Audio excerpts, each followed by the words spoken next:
सच्ची basically these are just to to understand the mind, भी mind के किहड़े किहड़े फैकल्टीज हो सकते हैं, हिस्से हो सकते हैं। गुरु साहब ने जी पंक्ति वरती है ना, तिथै घड़ीऐ, हुण रूप की गल सी ना, पर किहड़े रूप की गल हो रही, वो कहिंदे तिथै घड़ीऐ सुरत मत मन बुद्ध।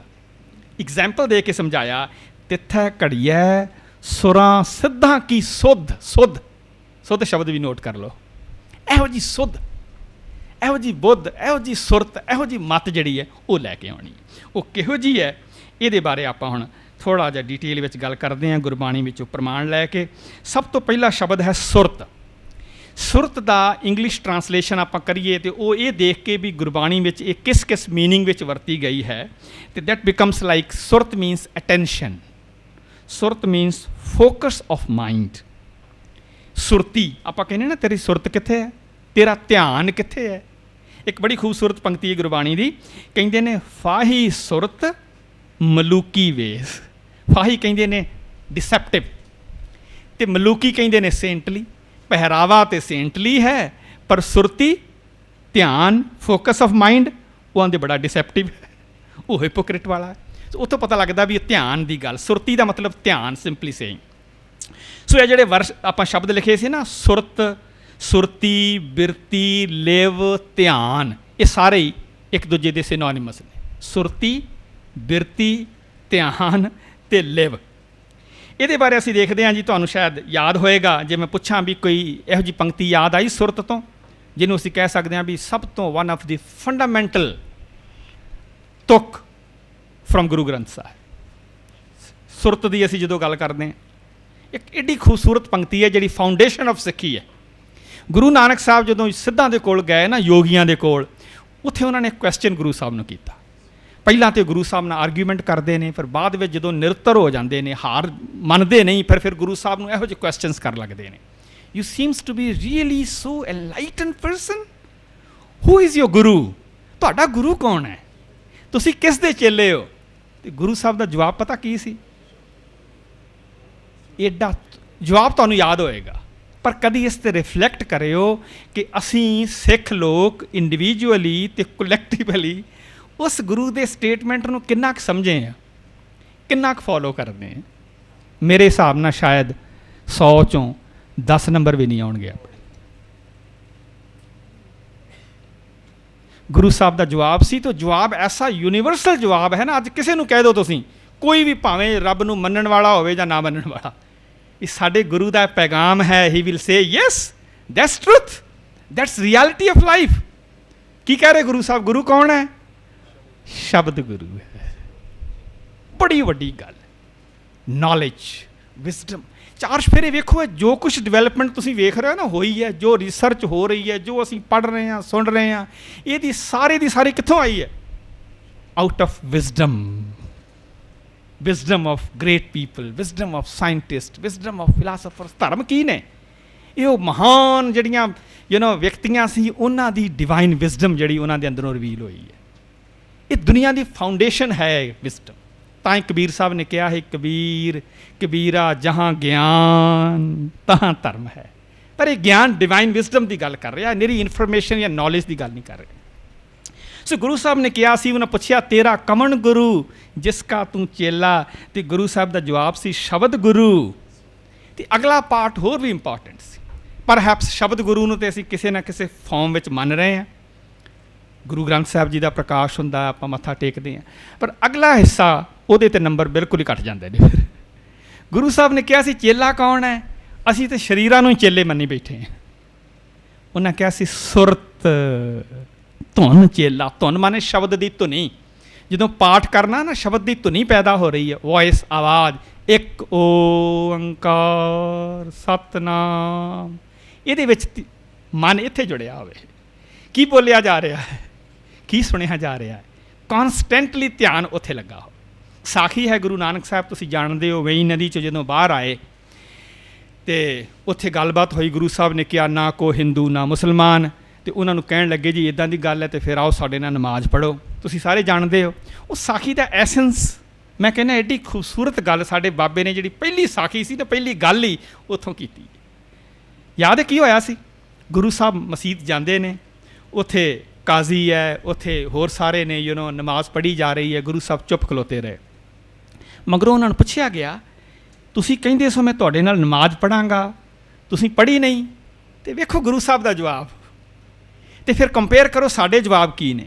ਗੁਰੂ ਸਾਹਿਬ ਨੇ ਇਹ ਨਹੀਂ ਕਿਹਾ ਵੀ ਤੁਸੀਂ ਚੰਗੀ ਤਰ੍ਹਾਂ ਖਲੋ ਕੇ ਨਹੀਂ ਪੜ੍ਹੀ, ਜਾਂ ਤੁਹਾਡੇ ਜੀ ਆਖੇ ਹੱਥ ਨਹੀਂ ਸੀ ਜੁੜੇ, ਜਾਂ ਤੁਹਾਡਾ ਕੀ ਨਾ ਟਾਈਮ ਠੀਕ ਨਹੀਂ ਸੀ, ਜਾਂ ਤੁਸੀਂ ਨਹਾ ਕੇ ਨਹੀਂ ਸੀ ਆਏ, ਜਾਂ ਅੱਖਰ ਗਲਤ ਹੋ ਗਿਆ, ਇਹ ਨਹੀਂ ਬੋਲਿਆ। ਗੁਰੂ ਸਾਹਿਬ ਨੇ ਬਾਇਓਗ੍ਰਾਫੀਜ਼ ਲਿਖਦੀਆਂ ਨੇ, ਗੁਰੂ ਸਾਹਿਬ ਨੇ ਕਿਹਾ, ਕਾਜੀ ਸਾਹਿਬ ਤੁਹਾਡੀ ਨਮਾਜ਼ ਕਬੂਲ ਨਹੀਂ ਹੋਈ। ਕੁਰਾਨ ਦੇ ਲਫ਼ਜ਼ ਨੇ, ਉੱਥੇ ਕਹਿੰਦੇ ਨੇ ਕਬੂਲ ਨਹੀਂ ਹੋਣਾ। ਕਾਜ਼ੀ ਹੈਰਾਨ ਹੋ ਗਿਆ, ਕਿਵੇਂ ਕਬੂਲ ਨਹੀਂ ਹੋਈ? ਉਹਨਾਂ ਕਿਹਾ ਆਪਣੀ ਕੁਰਾਨ ਪੜ੍ਹ ਕੇ ਦੇਖੋ, ਕੀ ਲਿਖਿਆ ਉੱਥੇ? ਉੱਥੇ ਲਿਖਿਆ ਨਮਾਜ਼ ਉਹ ਕਬੂਲ ਹੁੰਦੀ ਹੈ ਜਿਹੜੀ ਦਿਲ ਤੋਂ ਹੁੰਦੀ ਹੈ, ਜਿਹੜੀ ਸੁਰਤ ਕਰਕੇ ਕੀਤੀ ਜਾਂਦੀ ਹੈ, ਜਿਹੜੀ ਮਨ ਤੋਂ ਹੁੰਦੀ ਹੈ। ਤੁਸੀਂ ਜਦੋਂ ਨਮਾਜ਼ ਪੜ੍ਹ ਰਹੇ ਸੀ ਤੁਹਾਡਾ ਮਨ ਕਿੱਥੇ ਸੀ? ਕਾਜ਼ੀ ਕੋਲ ਕੋਈ ਜਵਾਬ ਨਹੀਂ ਸੀ। ਉਹੀ ਜਵਾਬ ਗੁਰੂ ਸਾਹਿਬ ਨੇ ਦੂਸਰੇ ਨੂੰ ਕੀਤਾ, ਉਹਦੇ ਕੋਲ ਵੀ ਕਿਸ। ਇਹ ਮੈਂ ਸਮਝਦਾ ਸਾਡੇ ਲਈ ਇੱਕ ਬੜਾ ਪਹਿਲਾ ਸਬਕ ਹੋਣਾ ਚਾਹੀਦਾ ਸਾਡੇ ਸਿੱਖਾਂ ਵਾਸਤੇ। ਅਸੀਂ ਵੀ ਰੋਜ਼ ਨਮਾਜ਼ ਪੜ੍ਹਦੇ ਹਾਂ, ਅਸੀਂ ਰੋਜ਼ ਜਪਜੀ ਪੜ੍ਹਦੇ ਹਾਂ, ਅਸੀਂ ਸੁਖਮਨੀ ਸਾਹਿਬ ਪੜ੍ਹੀ ਜਾ ਰਹੇ ਹਾਂ ਲਗਾਤਾਰ। ਕੀ ਸਾਡੀ ਸੁਖਮਨੀ, ਸਾਡੀ ਨਮਾਜ਼, ਸਾਡਾ ਜਪਜੀ ਕਬੂਲ ਪੈ ਰਹੀ ਹੈ? ਜੇ ਬਾਬਾ ਉਹਨਾਂ ਨੂੰ ਕਹਿ ਰਿਹਾ ਤੁਹਾਡੀ ਨਮਾਜ਼ ਕਬੂਲ ਨਹੀਂ ਹੋਈ ਕਿਉਂਕਿ ਤੁਹਾਡਾ ਧਿਆਨ ਨਹੀਂ ਸੀ ਉੱਥੇ, ਤੁਹਾਨੂੰ ਪਤਾ ਹੀ ਨਹੀਂ ਕੀ ਪੜ੍ਹਿਆ ਤੁਸੀਂ, ਅਤੇ ਕੀ ਇਹ ਕੁਐਸਚਨ ਸਾਡੇ ਵਾਸਤੇ ਨਹੀਂ? ਇਹ ਮੀਨਿੰਗ ਹੈ ਸ਼ਬਦ ਗੁਰੂ, ਸੁਰਤ, ਧੁਨ, ਚੇਲਾ। ਸੁਰਤ ਨੇ ਜੋ ਸ਼ਬਦ ਹੈ ਨਾ ਉਹਨੂੰ ਗ੍ਰਹਿਣ ਕਰਨਾ ਹੈ, ਨਿਰਾ ਸੁਣਨਾ ਹੀ ਨਹੀਂ। ਸੁਣਨਾ ਅਤੇ ਪੜ੍ਹਨਾ ਤੇ ਫਸਟ ਸਟੈਪਸ ਨੇ, ਉਹਨੂੰ ਗ੍ਰਾਸਪ ਕਰਨਾ ਹੈ, ਉਹਨੂੰ ਰਿਸੀਵ ਕਰਨਾ ਇੰਗਲਿਸ਼ ਵਿੱਚ ਆਉਂਦੇ ਨੇ, ਫਿਰ ਉਹਨੂੰ ਰਿਟੇਨ ਕਰਨਾ ਹੈ, ਫਿਰ ਉਹਨੂੰ ਐਪਲੀਕੇਸ਼ਨ ਵਿੱਚ ਲੈ ਕੇ ਆਉਣਾ। ਇੱਕ ਦੋ ਪੰਕਤੀਆਂ ਹੋਰ ਬਹੁਤ ਹੀ ਖੂਬਸੂਰਤ ਨੇ ਸਿੱਧ ਗੋਸ਼ਟ ਵਿੱਚੋਂ ਹੀ। ਸੁਰਤ ਸ਼ਬਦ ਭਵ ਸਾਗਰ ਤਰੀ ਹੈ। ਇਹ ਦੁਨੀਆ ਨੂੰ ਤੁਸੀਂ ਆਪਣੀ ਜ਼ਿੰਦਗੀ ਨੂੰ ਸਕਸੈਸਫੁਲ ਬਣਾਉਣਾ ਚਾਹੁੰਦੇ ਹੋ, ਅਕੰਪਲਿਸ਼ ਕਰਨਾ ਚਾਹੁੰਦੇ ਹੋ, ਗੁਰੂ ਸਾਹਿਬ ਆਉਂਦੇ ਵੀ ਦੋ ਚੀਜ਼ਾਂ ਨੋਟ ਕਰ ਲਓ, ਸੁਰਤ ਅਤੇ ਸ਼ਬਦ। ਅਤੇ ਮੈਨੂੰ ਤਾਂ ਨਜ਼ਰ ਆਉਂਦਾ ਵੀ ਜੀ ਇਹਨੂੰ ਥੋੜ੍ਹਾ ਓਪਨਲੀ ਦੇਖੋ ਨਾ, ਤਾਂ ਸਾਰੀ ਦੁਨੀਆ ਦੇ ਵਿੱਚ ਇਹ ਦੋ ਹੀ ਚੀਜ਼ਾਂ ਚੱਲ ਰਹੀਆਂ ਨੇ। ਜਿੱਥੇ ਵੀ ਸਕਸੈਸ ਹੈ, ਭਾਵੇਂ ਕੋਈ ਸਾਇੰਟਿਸਟ ਹੈ, ਆਈਨਸਟਾਈਨ ਹੈ, ਨਿਊਟਨ ਹੈ, ਫਿਲੋਸਫਰ ਹੈ, ਉੱਥੇ ਇਹ ਦੋ ਹੀ ਚੀਜ਼ਾਂ ਨੇ। ਉਹਦੀ ਸੁਰਤ ਬਲਵਾਨ ਹੈ, ਰਿਫਾਈਨਡ ਸੁਰਤ ਹੈ, ਬੜੀ ਬਰੀਕ ਸੁਰਤ ਹੈ, ਅਤੇ ਉੱਥੇ ਸੋਝੀ ਸੋਝੀ। ਗੁਰੂ ਸਾਹਿਬ ਕਹਿੰਦੇ ਸੁਰਤ ਅਤੇ ਸ਼ਬਦ ਨੂੰ ਜਦੋਂ ਜੋੜ ਦੋਗੇ ਨਾ, ਇਕੱਠਾ ਕਰ ਲੋਗੇ, ਉੱਥੇ ਸਾਰੀ ਸਕਸੈਸ 'ਤੇ ਸਿੱਧੀ ਆਏਗੀ। ਗੁਰਮੁਖ ਦੀ ਨਿਸ਼ਾਨੀ ਕੀ ਹੈ? ਸਾਡੀਆਂ ਨਿਸ਼ਾਨੀਆਂ ਵੱਖਰੀਆਂ ਨੇ, ਪਰ ਗੁਰੂ ਸਾਹਿਬ ਬਹੁਤ ਹੀ ਸੁੰਦਰ ਫਰਮਾਨ ਪੰਕਤੀ 'ਚ ਕਰਦੇ ਨੇ, 414 ਸਫਾ ਵਾਸਤੇ ਸਾਰਾ ਕੁਝ ਇੱਕ ਹੈ। ਅਤੇ ਅਗਲੀ ਪਿਆਰੀ ਪੰਕਤੀ ਕਹਿੰਦੀ ਹੈ, ਹਰਖ ਸੋਗ ਹਾਨ ਮਿਰਤ ਦੁੱਖ ਸੁਖ ਚਿੱਤ ਸਮਸਰ। ਇਹ ਬੁੱਧਿਜ਼ਮ ਦਾ ਐਸੈਂਸ ਹੈ ਸਾਰਾ। ਇਹ ਜੋ ਜ਼ਿੰਦਗੀ ਦੇ ਨਾ ਗੁਰੂ, ਇੱਕ ਮਤਲਬ ਐਨਲਾਈਟਨਮੈਂਟ ਵਿੱਚੋਂ ਇਹ ਨਿਕਲਦਾ ਹੈ ਕਿ ਪਾਰਟ ਆਫ ਲਾਈਫ ਨੇ, ਜਿਹਦੇ ਲਈ ਅਸੀਂ ਇੰਨਾ ਚਿੰਤਿਤ ਹੋ ਰਹੇ ਹਾਂ। loss and profit, pain and pleasure, ups and down, these are simply part of life. Japji ਦੀ ਤੁਕ ਦੂਜੀ ਪੌੜੀ, ਹੁਕਮ ਲਿਖ ਦੁੱਖ ਸੁੱਖ ਪਾਈਐ। ਰੋਜ਼ ਪੜ੍ਹਦੇ ਹਾਂ, ਲਿਟਰਲੀ ਲਿਖਿਆ ਹੋਇਆ ਵੀ ਦੁੱਖ ਸੁੱਖ ਜਿਹੜੇ ਜਿਵੇਂ ਹੁਕਮ ਵਿੱਚ ਲਿਖੇ ਹੋਏ ਨੇ ਉੱਦਾਂ ਮਿਲਦੇ ਨੇ, ਅਤੇ ਫਿਰ ਕਾਹਦੀ ਚਿੰਤਾ ਕਰਨੀ ਬਈ? then why are being so afraid of them? ਵੀ ਇਹ ਤਾਂ ਪਾਰਟ ਆਫ ਲਾਈਫ ਨੇ, just take them as they come, find out solutions, work for them, you are free to do that. ਸੋ ਉਹ ਕਹਿੰਦੇ ਵੀ ਇਹ ਹਰਖ ਸੋਗ ਹਾਨ ਮਿਰਤ ਦੁੱਖ ਸੁੱਖ, ਹਰਖ ਅਤੇ ਸੋਗ ਖੁਸ਼ੀ ਅਤੇ ਗਮੀ, ਹਾਨ ਹੁੰਦਾ ਲੋਸ ਐਂਡ ਪ੍ਰੋਫਿਟ, ਮਿਰਤ ਹੋ ਗਿਆ ਈਵਨ ਲਾਈਫ ਐਂਡ ਡੈਥ, ਅਤੇ ਦੁੱਖ ਸੁੱਖ ਇਹ ਚਿੱਤ ਸਮਸਰ ਹੋ ਗਏ ਨੇ। ਹੁਣ ਇਹੋ ਜਿਹੀ ਬੁੱਧ ਜਿਹੜੀ ਹੈ ਸਟੇਬਲ ਹੋ ਗਈ ਹੈ, ਇਹੋ ਹੀ ਮੁਕਤੀ ਹੈ ਅੱਗੇ। ਫਿਰ ਪਰ ਇੱਥੇ ਇੱਕ ਨਾ ਕੌਸ਼ਨ ਦੇ ਹੈ, ਇੱਥੇ ਇੱਕ ਪ੍ਰੋਬਲਮ ਹੈ ਥੋੜ੍ਹੀ ਜਿਹੀ। ਉਹ ਕੀ ਪ੍ਰੋਬਲਮ ਹੈ? ਉਹ ਪ੍ਰੋਬਲਮ ਫਿਰ ਉਹੀ ਬੇਸਿਕ ਜਿਹੜੀ ਪਿੱਛੇ ਆਪਾਂ ਦੇਖੀ ਸੀ। ਉਹ ਇੱਕ ਸ਼ਬਦ ਹੈ ਜੀ, ਬੜਾ ਹੀ ਪਿਆਰਾ ਸਲੋਕ ਹੈ, ਪੇਜ 1360, ਪਰਹੈਪਸ ਕਬੀਰ ਸਾਹਿਬ ਦਾ ਜਾਪਦਾ। ਲਿਖਦੇ ਨੇ, ਮੈਲਾਗਰ ਸੰਗੇਣ ਨਿੰਮ ਬਿਰਖ ਸੇ ਚੰਦਨ, ਨਿਕਟ ਬਸੰਤੋ ਬਾਂਸੋ ਨਾਨਕ, ਅਹੰਗ ਬੁੱਧ ਨਾ ਬੋਹਤੇ। ਭਗਤ ਕਬੀਰ ਸਾਹਿਬ ਦਾ ਨਹੀਂ, ਗੁਰੂ ਸਾਹਿਬ ਦਾ ਸ਼ਬਦ, ਸੌਰੀ। ਉਹ ਲਿਖਦੇ ਨੇ, ਮੈਲਾਗਰ ਕਹਿੰਦੇ ਨੇ ਚੰਦਨ। ਚੰਦਨ ਦਾ ਬੂਟਾ ਨਾ ਹੁੰਦਾ ਬੜਾ ਛੋਟਾ ਅਤੇ ਬੜੀ ਖੁਸ਼ਬੂਦਾਰ ਹੁੰਦਾ, ਅਤੇ ਉਹਦੇ ਲਾਗੇ ਹੋਰ ਜਿਹੜੀ ਵੀ ਰੁੱਖ ਹੋਵੇ, ਜਿਹੜੀ ਵੀ ਚੀਜ਼ ਹੋਵੇ, ਉਹਨੂੰ ਵੀ ਖੁਸ਼ਬੂਦਾਰ ਬਣਾ ਦਿੰਦਾ ਹੈ। ਈਵਨ ਨਿੰਮ ਵੀ ਹੋਵੇ, ਅਤੇ ਹੁਣ ਨਿੰਮ ਤਾਂ ਬੜੀ ਬਿੱਟਰ ਹੈ, ਕੜਵੀ ਹੈ, ਉਹ ਵੀ ਜੇ ਉਹਦੇ ਲਾਗੇ ਹੋਵੇ ਤਾਂ ਨਿੰਮ ਵੀ ਖੁਸ਼ਬੂਦਾਰ ਹੋ ਜਾਂਦੀ ਹੈ। ਇਹਦਾ ਮਤਲਬ ਵੀ ਸਾਰੇ ਖੁਸ਼ਬੂਦਾਰ ਹੋ ਜਾਂਦੇ ਨੇ ਚੰਦਨ ਦੇ ਰੁੱਖ ਤੋਂ। ਪਰ ਉਹ ਕਹਿੰਦੇ ਪਰ ਇੱਕ ਚੀਜ਼ ਹੈ, ਨਿਕਟ ਬਸੰਤੋ ਬਾਂਸੋ ਨਾਨਕ, ਬਾਂਸੋ ਮਾਨੇ ਬਾਂਸ, ਜੇ ਉਹਦੇ ਨਿਕਟ ਹੀ ਬਾਂਸ ਦਾ ਰੁੱਖ ਹੋਵੇ ਅਹੰਗ ਬੁੱਧ ਨਾ ਬੋਹ ਥੇ, ਮੈਟਾਫੋਰਿਕ, ਉਹਨੂੰ ਖੁਸ਼ਬੂ ਨਹੀਂ ਜਾਂਦੀ ਚੰਦਨ ਦੀ। ਇਹ ਸਿੰਬੋਲਿਕ ਹੈ ਕਿਉਂਕਿ ਬਾਂਸ ਦਾ ਰੁੱਖ ਜਿਹੜਾ, ਚੰਦਨ ਦਾ ਰੁੱਖ ਬੜਾ ਛੋਟਾ ਹੁੰਦਾ, ਨਿਮਰਤਾ ਦਾ ਸਿੰਬੋਲਿਕ ਹੈ, ਹਿਊਮਿਲਿਟੀ ਦਾ, ਵਰਚੂ ਦਾ। ਜਿਹੜਾ ਬਾਂਸ ਬੜਾ ਲੰਮਾ, ਬੜਾ ਉੱਚਾ, ਬੜਾ ਟੌਲ, ਇਹ ਈਗੋ ਦਾ ਸਿੰਬੋਲਿਕ। ਵੀ ਜਿਹੜਾ ਹੰਕਾਰਿਆ ਹੋਇਆ ਆਦਮੀ ਹੋਵੇ ਨਾ, ਜਿਵੇਂ ਬਾਂਸ ਲਿਖਿਆ ਵੀ ਇੱਦਾਂ ਹੰਕਾਰਿਆ ਹੋਇਆ ਸਮਝੋ, ਉਹਨੂੰ ਚੰਦਨ ਦੀ ਵੀ ਖੁਸ਼ਬੂ ਨਹੀਂ ਚੜ੍ਹਦੀ। ਬੰਦੇ ਦਾ ਵੀ ਇਹੋ ਹਾਲ ਹੈ। ਇਹ ਜਿਹੜੀ ਗੱਲ ਕਰ ਰਹੇ ਨਾ ਆਪਾਂ ਸੁਰਤ ਦੀ, ਮਤ ਦੀ, ਮਨ ਦੀ, ਬੁੱਧ ਦੀ, ਹੁਣ ਸੁਣੋ ਗੁਰੂ ਸਾਹਿਬ ਕੀ ਦੱਸਦੇ ਨੇ। ਗੁਰੂ ਸਾਹਿਬ ਜਿਵੇਂ ਨਾ, ਅਸੀਂ ਇਹ ਚੀਜ਼ਾਂ ਸਾਨੂੰ ਧਿਆਨ ਨੋਟ ਕਰਨ ਦੀ ਗੱਲ ਹੈ। ਮੈਂ ਤਾਂ ਹੈਰਾਨ ਹਾਂ ਵੀ ਗੁਰੂ ਗ੍ਰੰਥ ਸਾਹਿਬ ਦੀ ਬਾਣੀ ਵਿੱਚ ਤੁਸੀਂ ਵੇਖੋ ਲਿਖਿਆ ਕੀ ਹੈ, ਅਤੇ ਅਸੀਂ ਗੱਲਾਂ ਕਿਹੜੀਆਂ ਕਰਦੇ ਹਾਂ। ਕਦੀ ਧਿਆਨ ਵੇਖਿਓ ਸਾਡੇ ਇਸ਼ੂਜ਼ ਕੀ ਨੇ ਅਤੇ ਗੁਰਬਾਣੀ ਦੇ ਇਸ਼ੂਜ਼ ਕੀ ਨੇ। ਆਈ ਐਮ ਸੌਰੀ, ਤੁਸੀਂ ਵੇਖੋਗੇ it is truly 180% out of phase. ਉੱਥੇ ਕੋਈ ਹੋਰ ਹੀ ਇਸ਼ੂਜ਼ ਦੀ ਗੱਲ ਹੋ ਰਹੀ ਹੈ, ਸਾਡੀ ਆਰਗੂਮੈਂਟਸ ਅਤੇ ਸਾਡੀ ਡਿਬੇਟਸ ਅਤੇ ਸਾਡੇ ਝਗੜੇ ਕਿਸੇ ਹੋਰ ਹੀ ਗੱਲਾਂ 'ਤੇ ਹੋ ਰਹੇ। ਉਹ ਕੀ ਲਿਖਦੇ ਨੇ ਜੀ, ਭਗਤ ਕਬੀਰ ਜੀ ਦਾ ਸ਼ਬਦ ਸਲੋਕ ਹੈ, ਸਲੋਕਾਂ ਦੇ ਵਿੱਚ, ਅਤੇ ਇਹ ਗੁਜਰੀ ਕੀ ਵਾਰ ਵਿੱਚ ਵੀ 2 ਵਾਰ ਰਿਪੀਟ ਹੋਇਆ। ਕਬੀਰ ਮੁਕਤ ਦੁਆਰਾ ਸੰਕੁਰਾ ਰਾਈ ਦਸਵੇਂ ਭਾਏ। ਮੁਕਤੀ, ਹੁਣ ਮੁਕਤੀ ਹਾਸਲ ਕਰਨੀ ਨਾ, ਉਹਦੇ ਮੁਕਤ ਦੁਆਰਾ ਬੜਾ ਬਰੀਕ ਹੈ, ਬੜਾ ਛੋਟਾ, ਅਤੇ ਉਹਦੇ ਵਿੱਚ ਕਿੰਨਾ ਛੋਟਾ ਜੀ। ਤੋ ਐਗਜ਼ਾਮਪਲ ਦਿੰਦੇ ਨੇ, ਰਾਈ ਵੇਖਿਆ ਹੋਣਾ, ਸਰੋਂ ਦਾ ਦਾਣਾ ਜਾਂ ਰਾਈ 10ਵੇਂ ਪਾਏ, ਉਹਦਾ 10ਵਾਂ ਹਿੱਸਾ। ਹੁਣ ਇਮੈਜਿਨ ਕਰਕੇ ਦੇਖੋ ਵੀ ਰਾਈ ਦਾ 10ਵਾਂ ਹਿੱਸਾ ਐਡਾ ਛੋਟਾ, ਯਾਨੀ ਉਹਦੇ ਵਿੱਚੋਂ ਨਿਕਲਣਾ ਅਸੀਂ ਮਨ ਨੇ। ਅਤੇ ਉਹ ਕਹਿੰਦੇ ਨੇ ਮਨ ਤੋਂ ਮੈਗਲ ਹੋਏ ਰਹੇ ਹੋ, ਨਿਕਸੋ ਕਿਉਂ ਕਹਿ ਜਾਏ। ਅਤੇ ਮਨ ਮੈਗਲ ਹੁੰਦਾ ਹਾਥੀ, ਮਨ ਤੇ ਹਾਥੀ ਜਿੱਡਾ ਬਣਿਆ ਹੋਇਆ। ਵੀ ਜਿਸ ਮੁਕਤ ਦੁਆਰੇ ਮੈਟਾਫੋਰਿਕ ਆ, ਸਿੰਬੋਲਿਕ ਆ, ਚੋਂ ਨਿਕਲਣਾ ਬੰਦੇ ਨੇ, ਉਹ ਤੇ ਰਾਈ ਦੇ 10ਵੇਂ ਹਿੱਸੇ ਜਿੰਨਾ ਹੈ। ਅਤੇ ਬੰਦੇ ਦਾ ਮਨ ਹੰਕਾਰ ਨਾਲ ਏਡਾ ਮੋਟਾ, ਏਡਾ ਵੱਡਾ ਹੋਇਆ, ਕਿਉਂ ਕਰ ਵਿੱਚ ਦੇ ਜਾਏ, ਉਹਦੇ ਵਿੱਚੋਂ ਕਿਵੇਂ ਨਿਕਲੇਗਾ। ਗੁਰੂ ਸਾਹਿਬ ਇਹਦਾ ਜਵਾਬ ਦਿੰਦੇ ਨੇ ਵੀ ਇਹਦਾ ਜਵਾਬ ਉਹੀ ਹੈ ਕਿ ਸੁਰਤ ਵਿੱਚੋਂ, ਮਨ ਵਿੱਚੋਂ, ਮਤ ਵਿੱਚੋਂ ਉਹ ਅਹੰਕਾਰ ਜਿਹੜਾ ਨਾ ਸਾਰੇ ਦਾ ਸਾਰਾ, ਉਹ ਰਬਿਸ਼ ਜਿਹੜਾ ਸਾਰੇ ਦਾ ਸਾਰਾ, ਉਹ ਹੇਟਰੇਡ, ਉਹ ਜੈਲਸੀ, ਉਹ ਸਾਰੇ ਦੀਆਂ ਸਾਰੀਆਂ ਵਾਈਸਿਸ ਵਾਟ ਐਵਰ ਇਟ ਮੇ ਬੀ, ਉਹਨੂੰ ਇਰੇਜ਼ ਕਰਨਾ ਹੈ, ਉਹਨੂੰ ਦੂਰ ਕਰਨਾ ਹੈ। ਇਹੋ ਹੀ ਹੈ ਘੜੀਆ ਸੁਰਤ, ਮਤ, ਮਨ, ਬੁੱਧ, ਇਹਨੂੰ ਕੱਢਣਾ ਹੈ। ਇਹੋ ਹੀ ਟਰੂ ਕ੍ਰੀਏਟੀਵਿਟੀ ਆਫ ਲਾਈਫ ਹੈ। ਜੇ ਅਸੀਂ ਆਪਣੇ ਆਪ ਨੂੰ, ਆਪਣੇ ਮਨਾਂ ਨੂੰ ਰਿਫਾਈਨ ਕਰ ਲਿਆ, ਉਹਨਾਂ ਨੂੰ ਅਸੀਂ if we are able to raise them to some higher paradigm, ਇੱਕ ਦੋ ਪੰਕਤੀਆਂ ਹੋਰ ਕਹਿ ਕੇ ਸਮਾਪਤੀ ਕਿਵੇਂ ਹੋਣਾ ਜੀ। ਇਹ ਭਗਤ ਰਵਿਦਾਸ ਜੀ ਕਹਿੰਦੇ, ਮਾਧੋ ਅਵਿਦਿਆ ਹਿਤਕੀਨ ਵਿਵੇਕ ਦੀਪ ਮਲੀਨ। ਇਹ ਵਿਵੇਕ ਵਾਲਾ ਦੀਵਾ ਜਿਹੜਾ ਗੰਦਾ ਹੋਇਆ ਪਿਆ, ਇਹਨੂੰ ਸਾਫ਼ ਕਰਨਾ ਪੈਣਾ। ਕਿਵੇਂ ਕਰਨਾ ਹੈ? ਉਹ ਕਹਿੰਦੇ, ਗੁਰਮੁਖ ਸਾਚੇ ਕਾ ਭਉ ਪਾਵੈ, ਗੁਰਮੁਖ ਬਾਣੀ ਅਕੜ ਕੜਾਵੇ। ਤੁਸੀਂ ਸਾਰੇ ਫੋਰਚੂਨੇਟ ਹੋ ਕਿ ਇਹ ਗੁਰਬਾਣੀ ਆਧਾਰਿਤ, ਗੁਰੂ ਗ੍ਰੰਥ ਸਾਹਿਬ ਉੱਪਰ ਆਧਾਰਿਤ ਇਹੋ ਜਿਹਾ ਕੋਰਸ ਤੁਹਾਨੂੰ ਅਟੈਂਡ ਕਰਨ ਲਈ ਨਸੀਬ ਪ੍ਰਾਪਤ ਹੋਏ ਹਨ। ਅਤੇ ਗੁਰੂ ਸਾਹਿਬ ਕਹਿੰਦੇ ਵੀ ਇਹਦਾ ਕੋਈ ਹੋਰ ਤਰੀਕਾ ਨਹੀਂ, ਵੀ ਕਿਤੇ ਬਾਹਰ ਨਹੀਂ ਜਾਣ ਦੀ ਲੋੜ। ਗੁਰਮੁਖ ਬਾਣੀ ਅਕੜ ਕੜਾ ਹੈ। ਇਹ ਮਨ ਅਕੜਿਆ ਹੋਇਆ, ਅਕੜ ਹੈ, ਬੜਾ ਬਲੰਟ ਹੈ, ਅਨਰਿਫਾਈਨਡ ਹੈ, ਕੋਰਸ ਹੈ। ਇਹਨੂੰ ਇਸ ਗੁਰੂ ਦੀ ਸਿੱਖਿਆ, ਵਿਜ਼ਡਮ ਬਾਣੀ ਦੇ ਨਾਲ ਕੱਢਣਾ ਹੈ।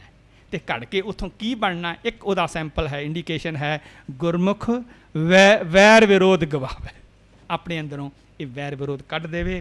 ਆਓ, ਅਤੇ ਇਸ ਤੋਂ ਬਿਨਾਂ ਗੁਰੂ ਸਾਹਿਬ ਕਹਿੰਦੇ ਵੀ ਗੱਲ ਬਣਨੀ ਕੋਈ ਨਹੀਂ। ਤਬ ਲਗ ਮਹਿਲ ਨਾ ਪਾਈਐ, ਜਬ ਲਗ ਸਾਚ, ਜਬ ਲਗ ਸਾਚ ਨਾ ਚੀਤ। ਜਿੰਨਾ ਚਿਰ ਚਿੱਤ, ਸੁਰਤ, ਮਤ ਇਹ ਸੱਚੀ ਸੁੱਚੀ ਨਹੀਂ ਹੁੰਦੀ, ਇਹ ਰਿਫਾਈਨਡ ਨਹੀਂ ਹੁੰਦੀ, ਉਹਨਾਂ ਚਿਰ ਤੱਕ ਮਹਿਲ, ਡੈਸਟੀਨੇਸ਼ਨ ਦੀ ਪ੍ਰਾਪਤੀ ਨਹੀਂ ਹੋ ਸਕਦੀ। ਇਸ ਕਰਕੇ ਆਓ ਅਰਦਾਸ ਵਾਲੀਆਂ ਲਾਈਨਾਂ ਪੜ੍ਹ ਕੇ ਸਮਾਪਤੀ ਕਰੀਏ। ਸਾ ਬੁੱਧ ਦੀਜੈ ਜਿਤ ਵਿਸਰੈ ਨਾਹੀਂ, ਸਾ ਮਤ ਦੀਜੈ ਜਿਤ ਤੁਧ ਧਿਆਈ, ਸਾ ਸਾਸ ਤੇਰੇ ਗੁਣ ਗਾਵਾਂ, ਓਟ ਨਾਨਕ ਗੁਰ ਚਰਣਾ। ਹੇ ਵਾਹਿਗੁਰੂ, ਐਸੀ ਮਤ ਦੇ ਕਿ ਤੂੰ ਕਦੀ ਨਾ ਵਿਸਰੇ, ਐਸੀ ਬੁੱਧ ਦੇ ਕਿ ਸਦਾ ਤੇਰਾ ਧਿਆਨ ਮੇਰੇ ਮਨ ਵਿੱਚ ਵਸਿਆ ਰਹੇ। ਅਤੇ ਉਹਦੇ ਧਿਆਨ ਵਸਣ ਦਾ ਮਤਲਬ ਹੈ God like qualities. God is forgiving, I should also be forgiving. God is all kind, all loving, I should also be the same. ਉਹ ਸਾਰੇ ਸਾਸ ਵੀ ਕਦੀ ਵੀ ਤੇਰੇ ਜਿਹੜੇ ਵਰਚੂਜ਼ ਨੇ, ਗੁਣ ਨੇ, ਉਹ ਮੈਥੋਂ ਦੂਰ ਨਾ ਹੋਣ, ਮੇਰੀ ਮੱਤ, ਮੇਰੇ ਮਨ, ਮੇਰੀ ਬੁੱਧ ਤੋਂ। ਸਾਸ ਤੇਰੇ ਗੁਣ ਗਾਵਾਂ, ਓਟ ਨਾਨਕ ਗੁਰ ਚਰਣਾ ਜੀਓ। ਭੁੱਲਾਂ ਚੁੱਕਾਂ ਦੀ ਖਿਮਾ। ਵਾਹਿਗੁਰੂ ਜੀ ਕਾ ਖਾਲਸਾ, ਵਾਹਿਗੁਰੂ ਜੀ ਕੀ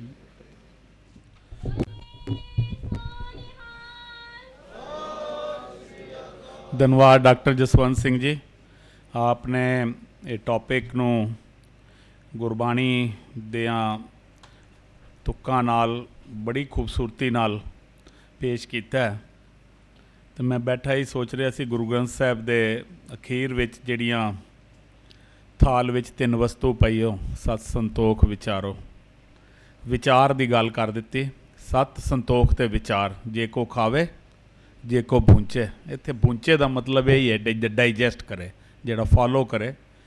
ਤੋ ਅੱਜ ਵਕਤ ਦੀ ਮੰਗ ਹੈ, ਦੁਨੀਆ ਬੜੀ ਸ਼ਰਿੰਕ ਹੋ ਚੁੱਕੀ ਹੈ, ਨੇੜੇ ਹੋ ਗਈ ਹੈ ਦੁਨੀਆ। ਹੁਣ ਅਗਰ ਅਸੀਂ ਆਪਣੇ ਬੱਚਿਆਂ ਨੂੰ, ਨੌਜਵਾਨਾਂ ਨੂੰ ਅਗਰ ਆਪਣੇ ਨਾਲ ਅਟਰੈਕਟ ਕਰਨਾ ਹੈ ਤਾਂ ਫਿਰ ਇਹ ਬਹੁਤ ਜ਼ਰੂਰੀ ਗੱਲ ਹੋ ਗਈ ਹੈ। ਔਰ ਫਿਰ ਦੂਸਰੀ ਗੱਲ ਇਹ ਹੈ ਕਿ ਜੇ ਦੁਨੀਆ ਹੁਣ ਇੰਨੀ ਸ਼ਰਿੰਕ ਹੋ ਗਈ ਹੈ ਤਾਂ ਫਿਰ ਆਪਾਂ ਆਪਣੀ ਕੁਆਲਿਟੀਜ਼ ਨਾਲ ਆਪਣੀ ਹੋਂਦ ਨੂੰ ਬਚਾ ਸਕਦੇ ਹਾਂ। ਪਰਸਨੈਲਿਟੀ ਡਿਵੈਲਪਮੈਂਟ ਨਾਲ ਗਲੋਬ ਦੇ ਵਿੱਚ ਜਿਹੜੀ ਗੱਲ ਹੈ ਅਸੀਂ ਆਪਣੀ ਕਰ ਸਕਦੇ ਹਾਂ।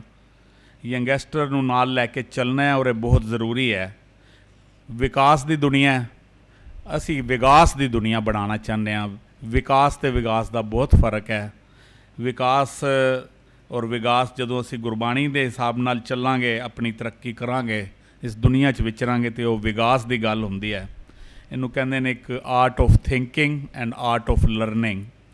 ਇੱਕ ਮਿਸਾਲ ਛੋਟੀ ਜਿਹੀ ਦੇ ਕੇ ਮੈਂ ਗੱਲ ਖ਼ਤਮ ਕਰਾਂ ਕਿ ਵੈਸਟਰਨ ਐਨਸਾਈਕਲੋਪੀਡੀਆ ਆਫ ਅਮਰੀਕਾ ਦੇ ਵਿੱਚ ਫਰੈਂਚ ਰੈਵੋਲਿਊਸ਼ਨ ਦੀ ਇੱਕ ਐਂਟਰੀ ਹੈ। ਸਭ ਤੋਂ ਵੱਡਾ ਐਨਸਾਈਕਲੋਪੀਡੀਆ ਪੂਰੇ ਵਰਲਡ ਦਾ। ਲੇਕਿਨ ਮੈਂ ਹੈਰਾਨ ਹੁੰਦਾ, ਮੈਂ ਪੜ੍ਹਦਾ ਜਦੋਂ, ਅਤੇ ਮੈਂ ਦੇਖਦਾ ਕਿ ਉਹਦੇ ਵਿੱਚ ਨਾ ਤਾਂ ਰਸ਼ੀਅਨ ਨਾ ਚਾਈਨੀਜ਼ ਬੜੇ ਵੱਡੇ ਰੈਵੋਲਿਊਸ਼ਨ ਹੋਏ ਨੇ, ਉਹਨਾਂ ਦੀ ਐਂਟਰੀ ਨਹੀਂ ਹੈ। ਮੈਨੂੰ ਫਿਰ ਬੜੀ ਵਾਰ ਖਿਆਲ ਆਉਂਦਾ, ਯਾਰ ਅਸੀਂ ਕਿੱਥੇ ਹਾਂ ਫਿਰ? ਜੇ ਵਰਲਡ ਦੇ ਕਿੱਥੇ ਐਨਸਾਈਕਲੋਪੀਡੀਆ ਦੀ ਗੱਲ ਆਏ, ਵੇਅਰ ਵੀ ਆਰ। ਮੈਂ ਛੋਟੀ ਜਿਹੀ ਇੱਕ ਗੱਲ ਸੁਣਾਵਾਂ ਕਿ ਜਿਹੜੇ ਆਪਣੇ ਧਰਮ ਨਾਲ ਜੁੜੇ ਹੁੰਦੇ ਨੇ, ਜਿਹੜੇ ਆਪਣੀ ਕਮਿਊਨਿਟੀ ਨਾਲ ਜੁੜੇ ਹੁੰਦੇ ਨੇ, ਤਾਂ ਇਜ਼ਰਾਈਲ ਦੇ ਇੱਕ ਬੜਾ ਵੱਡਾ ਸਾਇੰਟਿਸਟ ਹੋਇਆ, ਔਰ ਉਸ ਸਾਇੰਟਿਸਟ ਦਾ ਨਾਮ ਜਿਹੜਾ ਹੈ ਉਹ ਹੈ ਸੀ ਵੈਬਮਰ। ਉਹ ਕਹਿੰਦੇ ਕਿ ਇੱਕ ਐਸਾ ਕੈਮੀਕਲ ਉਸਨੇ ਆਜ਼ਾਦ ਕੀਤਾ ਕਿ ਜਿਸ ਨਾਲ ਆਰਮਸ ਦੀ ਜਿਹੜੀ ਪਾਵਰ ਹੈ ਉਹ 10 ਟਾਈਮ 15 ਟਾਈਮ ਹੋ ਜਾਂਦੀ ਸੀ। ਪੂਰਾ ਯੂਰਪ ਉਸ ਜਿਹੜਾ ਉਹ ਐਸੀਟੋਨ ਨਾਮ ਦਾ ਉਹ ਜਿਹੜਾ ਸੀਗਾ ਉਹਨੇ ਕੈਮੀਕਲ ਬਣਾਇਆ ਸੀ। ਪੂਰੇ ਯੂਰਪ ਨੇ ਉਹ ਐਸੀਟੋਨ ਜਿਹੜਾ ਕੈਮੀਕਲ ਬਣਾਇਆ, ਉਸ ਨੂੰ ਉਹਦਾ ਮੁੱਲ ਲਗਾਇਆ ਲੱਖਾਂ ਕਰੋੜਾਂ ਅਰਬਾਂ ਰੁਪਏ। ਲੇਕਿਨ ਉਹ ਬੰਦਾ ਆਪਣੀ ਕਮਿਊਨਿਟੀ ਲਈ ਸੋਚਦਾ ਸੀ, ਕਿਉਂਕਿ ਉਸ ਵਿੱਚ ਜਿਹੜੀ ਅਸੀਂ ਜਿਹੜਾ ਟੌਪਿਕ ਕੀਤਾ ਨਾ ਪਰਸਨੈਲਿਟੀ ਡਿਵੈਲਪਮੈਂਟ ਦਾ, ਉਹਨਾਂ ਦੇ ਬਲੱਡ ਦੇ ਵਿੱਚ ਹੈ, ਇਜ਼ਰਾਈਲੀਆਂ ਦੇ, ਯਹੂਦੀਆਂ ਦੇ। ਉਸਨੇ ਕਿਹਾ ਜੀ ਕਿ ਮੈਂ ਤੁਹਾਨੂੰ ਇਹ ਐਸੀਟੋਨ ਦਿਆਂਗਾ, ਲੇਕਿਨ ਤੁਸੀਂ ਮੇਰੀ ਕਮਿਊਨਿਟੀ ਨੂੰ, ਮੇਰੇ ਕੰਟਰੀ ਨੂੰ ਰਿਕੋਗਨਾਈਜ਼ ਕਰੋ। ਕਹਿੰਦੇ ਨੇ ਕਿ 25-30 ਮੁਲਕਾਂ ਨੇ ਉਹ ਐਸੀਟੋਨ ਦਾ ਕੈਮੀਕਲ ਦਾ ਜਿਹੜਾ ਉਹ ਲੈ ਕੇ ਔਰ ਉਹਨਾਂ ਨੂੰ ਰਿਕੋਗਨਾਈਜ਼ ਕੀਤਾ, ਔਰ ਅੱਜ ਇਜ਼ਰਾਈਲ ਇਸ ਦੁਨੀਆ ਦੇ ਵਿੱਚ ਰਿਕੋਗਨਾਈਜ਼ ਕੰਟਰੀ ਹੈ, ਔਰ ਪੂਰੀ ਦੁਨੀਆ ਦੇ ਵਿੱਚ ਯਹੂਦੀ ਛਾਏ ਨੇ। ਔਰ ਮੈਂ ਉਸ ਦਿਨ ਵੀ ਗੱਲ ਕੀਤੀ ਸੀ ਕਿ ਕਿਤਨੇ ਨੋਬਲ ਪ੍ਰਾਈਜ਼ਜ਼ ਹਰ ਸਾਲ 2-3 ਉਹ ਲੈ ਕੇ ਜਾਂਦੇ ਨੇ।